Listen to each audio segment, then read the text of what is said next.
नमस्कार विद्यार्थी मित्रांनो, द रॉयल अकॅडमीमध्ये आपलं सर्वांचं सहर्ष स्वागत.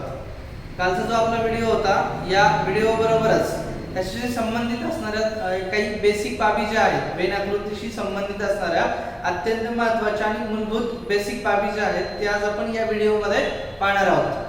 द रॉयल अकॅडमीचा आपला जो हा व्हिडिओ आहे तो सर्वत्र शेअर करा. द रॉयल अकॅडमीचं YouTube चॅनल जे आहे ते सबस्क्राइब करा, लाईक करा आणि जास्तीत जास्त शेअर करा. बघा, वेन आकृती संबंधित आपल्याला काही प्रश्न विचारले जातात. सर्वसाधारणपणे परीक्षेमध्ये उमेदवाराची जी काही क्षमता आहे ती तपासण्याच्या दृष्टिकोनातून हे प्रश्न आपल्याला विचारले जातात आणि त्या दृष्टीने आपण तयारी करणं गरजेचं असतं. साधारणतः उपलब्ध माहिती जी आहे किंवा विविध वस्तूंचे वस्तू गट जे आहेत किंवा वर्गांचे जे काही एकमेकांशी संबंध आहेत या आधारावरती आपल्याला प्रश्न विचारले जातात आणि या आधारावरती विचारले गेलेले जे प्रश्न आहेत ते कशा स्वरूपाचे असतात याची आपल्याला सविस्तरपणे माहिती पाहणं गरजेचं आहे. तेच आज या व्हिडिओच्या माध्यमातून महाराष्ट्रातील तमाम विद्यार्थ्यांपर्यंत आपण पोहोचवत आहोत. सर्वसाधारणपणे आपण एक प्रकारच्या स्वरूपात जर माहिती पाहायला सुरुवात केली तर काही नियम याच्याशी संबंधित तयार होताना आपल्याला दिसतात. सर्वसाधारणपणे जर आपल्याला माहिती असलं पाहिजे की समजा एकमेकांशी संबंध नसणाऱ्या बाबींचा जो संच दिलेला आहे, हा संच जो आहे तो वेन आकृतीच्या संबंधित म्हणजे वर्तुळाच्या स्वरूपात कसा दर्शवला जाऊ शकतो. म्हणजे एकमेकांचा एकमेकांशी कसलाच किंवा काहीच संबंध नसणार असं जर आपल्याला तीन प्राणी दिलेले असतील किंवा तीन वस्तू दिलेल्या असतील किंवा घरातली लोक दिलेली असतील, लक्षात ठेवायचं बा, यांचा एकमेकांशी जर काही संबंध नसेल तर अशी आकृती जी आहे ती कशा पद्धतीने आपल्याला दाखवायची. सर्वसाधारणपणे जर आपल्याला विचारलं, एकदम सिंपल, रेल्वे, खुर्ची आणि टेबल असे तीन शब्द दिलेले आहेत पहा. म्हणजे पहिला शब्द दिलेला आहे रेल्वे, दुसरा शब्द दिलेला आहे पहा टेबल आणि तिसरा शब्द दिलेला आहे पहा खुर्ची. लक्षात ठेवायचं बा, म्हणजे हे तीन वस्तू आहेत.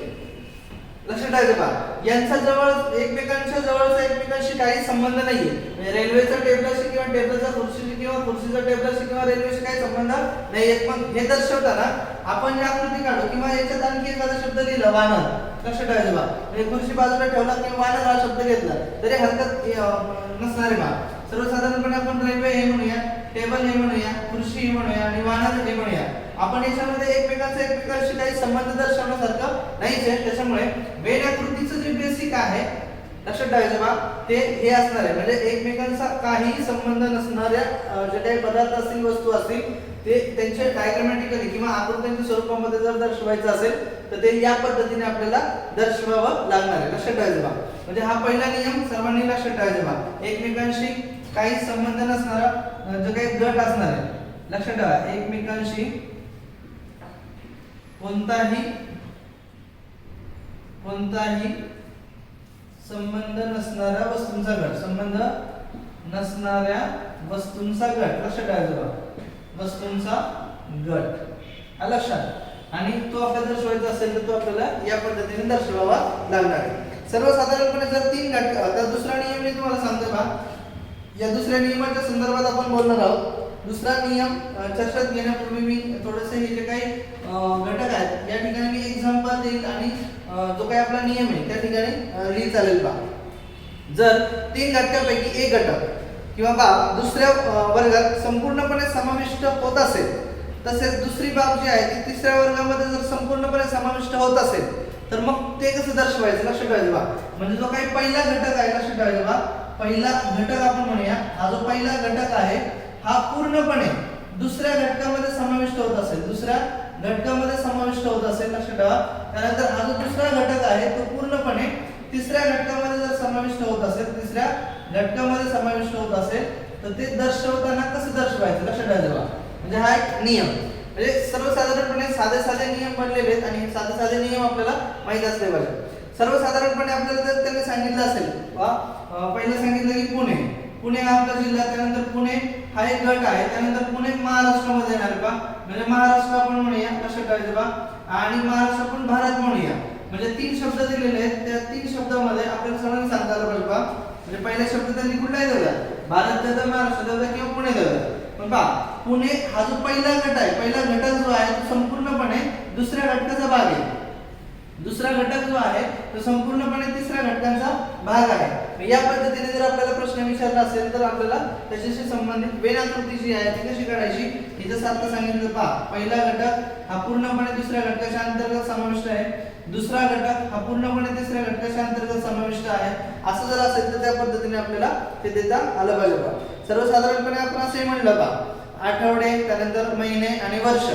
आपण याच्या आतमधला जो भाग आहे सर्व कोर्सच्या आतमधला आठवडा म्हणूया, आठवड्यांचा महिना तयार होतो आणि महिन्याचं काय तयार होतं, वर्ष तयार होतं। या पद्धतीने आपल्याला प्रश्न विचारले जाऊ शकतात पहा। म्हणजे वेन आकृतीशी संबंधित जो दुसरा नियम आहे तो दुसरा नियम काय आहे लक्षात आलं सर्वांच्या? दुसरा नियम असा होता बा, पहिला घटक हा दुसऱ्या घटकामध्ये पूर्णपणे समाविष्ट असेल, दुसरा घटक हा तिसऱ्या घटकामध्ये पूर्णपणे समाविष्ट असेल तर त्याला दर्शवताना लक्षात ठेवायचं बा, वेन आकृती जी आहे ती या पद्धतीने काढायची बा। पहिला घटक पूर्णपणे त्याच्या आतमध्ये आपण साधारणतः आपल्या जवळचा एखादा तालुका जर घेतला, एखादा तालुका कुठलाही तालुका घ्या तो पूर्णपणे जिल्ह्यामध्ये समाविष्ट असतो, जिल्हा हा सर्वसाधारणपणे राज्यामध्ये समाविष्ट असतो। असं काही नाही की फक्त पुणे नंतर मग महाराष्ट्र नंतर भारत घ्यावा असं काही नाही। जो प्रश्न दिलेला आहे त्या प्रश्नांच्या अनुषंगाने आपल्याला उत्तर पाहणं गरजेचं आहे बा। मागच्या वेळेस आपल्याला प्रश्न विचारलेले आहे वेन आकृतीशी संबंधित सर्व परीक्षेला म्हणजे सर्वसाधारणपणे ज्या ज्या जिल्ह्यामध्ये परीक्षा सगळ्या झालेल्या होत्या त्या सर्व परीक्षांमध्ये वेन आकृतीशी संबंधित एक दोन प्रश्न आपल्याला दिसतात। म्हणजे ज्या कालच्या घटकावरती आपण विचार केला त्याही घटकावरती आणि या घटकावरती सुद्धा आपल्याला प्रश्न विचारला गेलेला आहे, लक्षात ठेवायचं बा। म्हणजे दोन नियम तुम्हाला क्लिअर झाले, एकमेकांशी कोणताही संबंध नसणाऱ्या वस्तूंचा जो गट असेल म्हणजे तीन वस्तू द्यायचं किंवा चार वस्तू द्यायचं ते दर्शवताना आपल्याला बाजूबाजूला काढायचं बा।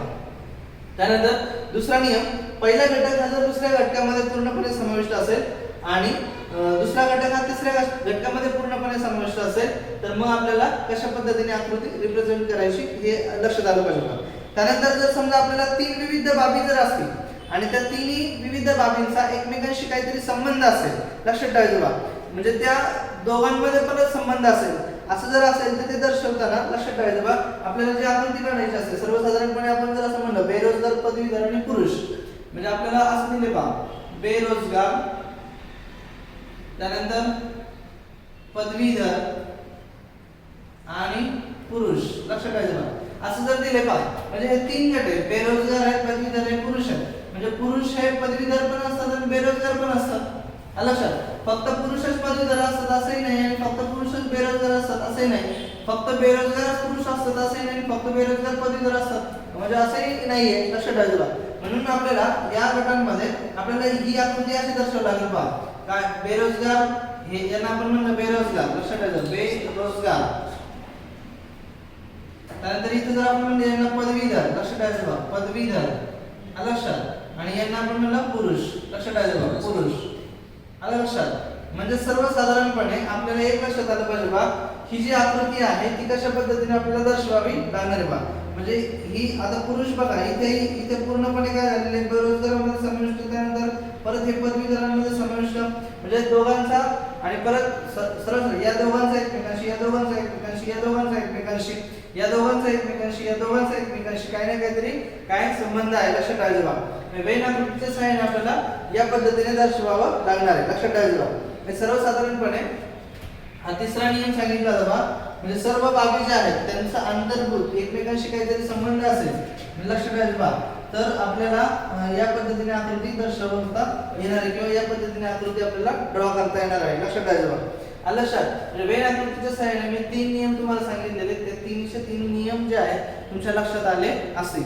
बघूया आपण पुढचा नियम काय। आता मी काय जास्त वेळ घेणार नाही कारण याच्यावरती आपल्याला प्रश्न येणार, पण हे सहज आणि सिंपल येणारे प्रश्न आहेत। उगीच त्याच्यावरती कंटेंट कमी आणि काहीतरी वेगळंच बोलत बसायचं याला अर्थ प्राप्त नाहीये, लक्षात ठेवायचं बा।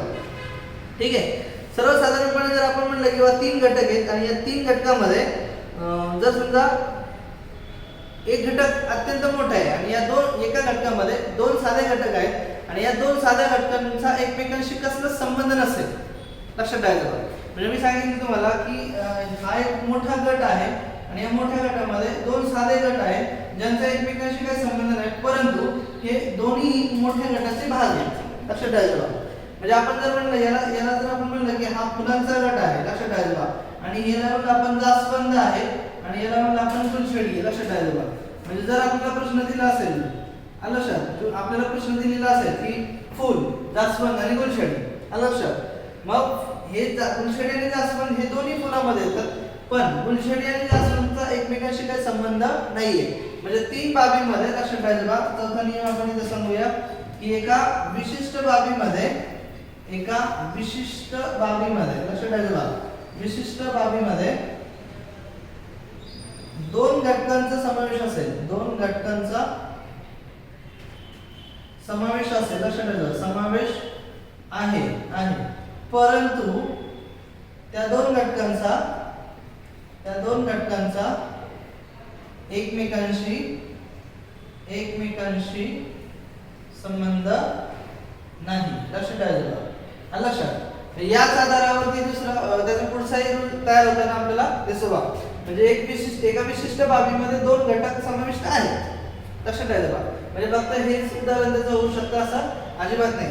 जर आपण असं याला म्हणलं की पाळीव प्राणी, म्हणजे आपण वरती एक वाक्य लिहिलं पाहिजे, पाळीव प्राणी लिहिलं आपण, पाळीव प्राणी, लक्षात. आणि त्याच्यानंतर आपण लिहिलं गाय आणि आपण लिहिलं बकरी, लक्षात ठेवायचं बा. आता गाय आणि बकरी हे दोन्ही पाळीव प्राणी आहेत, बरोबर. आपण असं लिहू शकतो हे पाळीव प्राण्यांचा गट आहे, म्हणजे इथे आपण लिहू शकतो पाळीव प्राणी, लक्षात ठेवा. ओके. आणि या ठिकाणी आपल्याला हे दोन्ही गाय आणि बकरी दाखवायचे. गाय या ठिकाणी दाखवली आणि बकरी या ठिकाणी दाखवली. गाय आणि बकरीचा एकमेकांशी काही संबंध आहे का? नाही, लक्षात ठेवायचं बा. याला आपण म्हणलं गाय आणि याला आपण म्हणलं काय? बकरी, लक्षात ठेवायचं बा. म्हणजे सेम. मग याच्यानंतर बघा हे दोन उदाहरणे तुम्हाला याच्या संदर्भात दिलेली बा. एका विशिष्ट बाबीमध्ये दोन घटकांचा समावेश आहे, परंतु त्या दोन घटकांचा एकमेकांशी अंतर्गत असणारे दोन घटक आहेत, त्या दोघांचा एकमेकांशी कसला संबंध नसणार आहे. आता याच्या पुढचा जो रूल तयार होतो बा, तो सर्वसाधारणपणे पहा. एका विशिष्ट घटकामध्ये त्या दोघांचा समावेश आहे, परंतु ते काय दोन अंतर्गत आहेत, ते एकमेकांशी काय. बघा आपण हे चार नियम पाहिलेले आहेत पहा. या चार नियमांमध्ये पहिला नियम सांगितला मी तुम्हाला, एकमेकांशी कोणताही संबंध नसणाऱ्या वस्तूंचा जो काही गट आहे तो कशा पद्धतीने आपल्याला दाखवायचा. त्याच्यानंतर जो दुसरा नियम सांगितला होता बा, पहिला घटक जो आहे तो पूर्णपणे दुसऱ्या घटकाच्या अंतर्गत येतो, दुसरा घटक जो आहे तो पूर्णपणे तिसऱ्या घटकाच्या अंतर्गत येतो.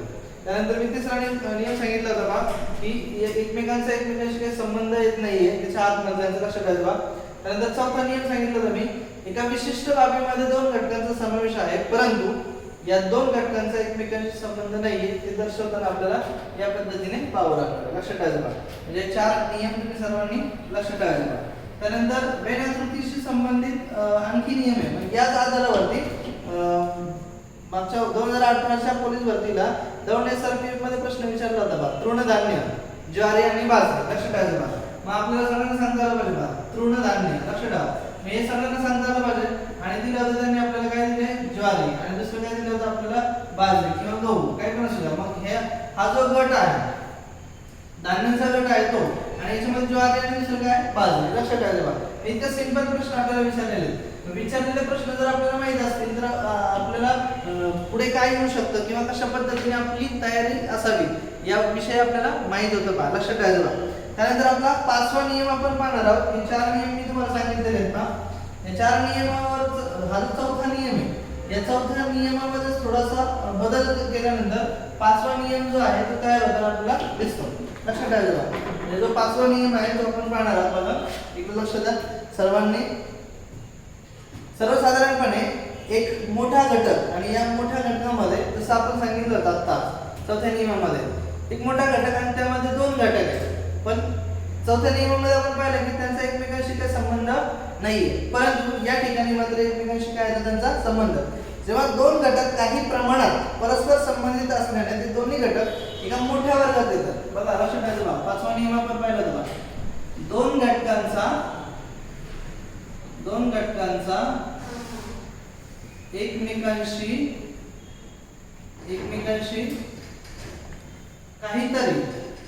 काहीतरी संबंध आहे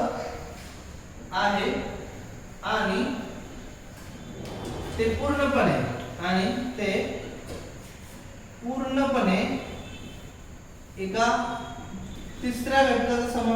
ते पूर्णपणे एका तिसऱ्या घटकामध्ये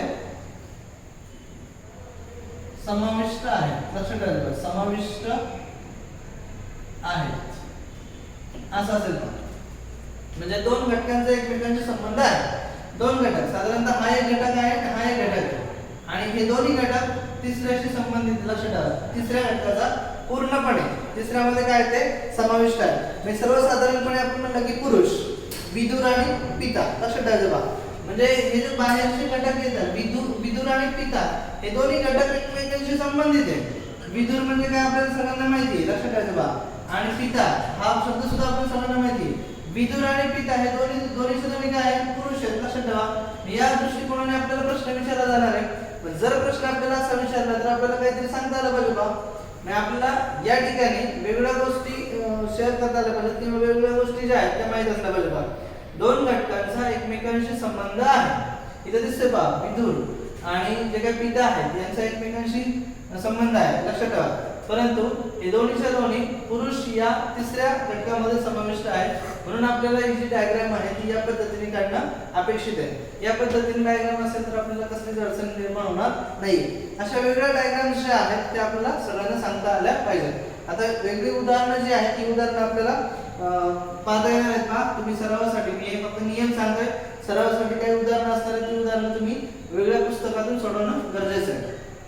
बघा 6वा नियम जर आपण पाहिला तर 6व्या नियमामध्ये पहा दोन वर्ग एकमेकांशी संबंधित आहेत, काही प्रमाणात संबंधित आहेत. लक्षात ठेवा.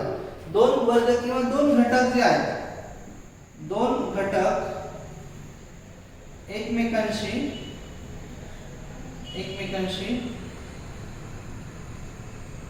काही प्रमाणात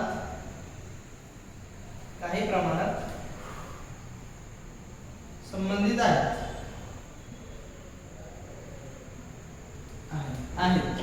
मात्र तिसरा घटक जो आहे तो पूर्णपणे बाजूला आहे. लक्षात ठेवा. पूर्णपणे संबंधित नाही किंवा तो बाजूला असेल. अशा स्वरूपाचे सुद्धा आपल्याला प्रश्न विचारले जातात. सर्वसाधारणपणे आपण म्हणतो कलाकार, खेळाडू आणि झाड असं उदाहरण घेतलं. उदाहरणार्थ बघा कलाकार, त्यानंतर आपण म्हणलं खेळाडू आणि आपण म्हणलं झाड. लक्षात ठेवा. म्हणजे बघा कलाकार आणि खेळाडू या दोघांचा एकमेकांशी संबंध आहे. कलाकार हे खेळाडू असतात, खेळाडू हे कलाकार असतात. लक्षात ठेवा. सगळेच खेळाडू कलाकार असतील असं अजिबात नाही किंवा सगळेच कलाकार खेळाडू असतील असंही नाहीये. लक्षात. पण झाडाचा याच्याशी काही संबंध नाहीये. म्हणून आपल्याला या दोन घटकांचा एकमेकांशी संबंध आहे तो या पद्धतीने दर्शवता येईल. परंतु झाड जे आहे ते वेगळंच आहे. याला आपण काय म्हणूया, हे काय कलाकार आहे. लक्षात ठेवा. हे काय कलाकार आहे आणि हे काय सगळे खेळाडू आहेत. लक्षात ठेवा. खेळाडू आणि हे जे आहे ते झाड आहे. झाड. लक्षात ठेवा. अशा पद्धतीने आपल्याला प्रश्न विचारले जाणार आहेत. बघा म्हणजे आपण 6 रूल आतापर्यंत पाहिलेले आहेत. जवळपास याच्यामध्ये 10 रूल आहेत. 10 नियम जर आपल्याला वेळाकृतीशी संबंधित जर माहित असतील. आता कसं होतं बा, डायरेक्टली मी प्रश्न घेतला आणि प्रश्नानुसार जर चर्चा करायला घेतली तर मग रूलच माहित होत नाही, नियमच माहित होत नाही. आणि जर नियम माहित नसेल तर त्यातलं बेसिक जे आपण म्हणतो ना ते बेसिक माहित होत नाही. आणि हे बेसिक माहित करून घ्यायचं असेल तर आपल्याला प्रत्येक घटकाचा नियम जो आहे तो माहित असला पाहिजे. नियम माहित करण्यासाठी तो नियम पाठच असावा अजिबात नाही. तर आकृती जर तुम्हाला समजली असेल व्यवस्थितरित्या तर तो नियम आपोआप पाठ होऊन जातो. जसं मी आता इथे सांगितलं बा, एका मोठ्या घटकामध्ये दोन घटक असे समाविष्ट आहेत, दिसत आहेत, ज्यांचा एकमेकांशी काहीतरी संबंध आहे. इथं दोघांचा काहीतरी एकमेकांशी संबंध आहे पण तिसऱ्या घटकाचा एक संबंधच नाहीये. लक्षात ठेवायचं बा. म्हणजे इतकं सिंपल साध्या पद्धतीने आपल्याला प्रश्न तयार करता येणार. एक साधं उदाहरण जरी आपण इथे घेतलं तरी बघा एकदम नॉर्मल उदाहरण आहे. ही नॉर्मल उदाहरणं सुद्धा आपल्याला सगळ्यांना सांगता येणं गरजेचं आहे. लक्षात ठेवायचं बा. 5 नंबरचा 6 नंबरचा 2 नियम मी सांगितलेले आहेत. आता एक 7 नंबरचा नियम सांगतो बा काय असणार ते बघ, ते एकदा बघूया आपण.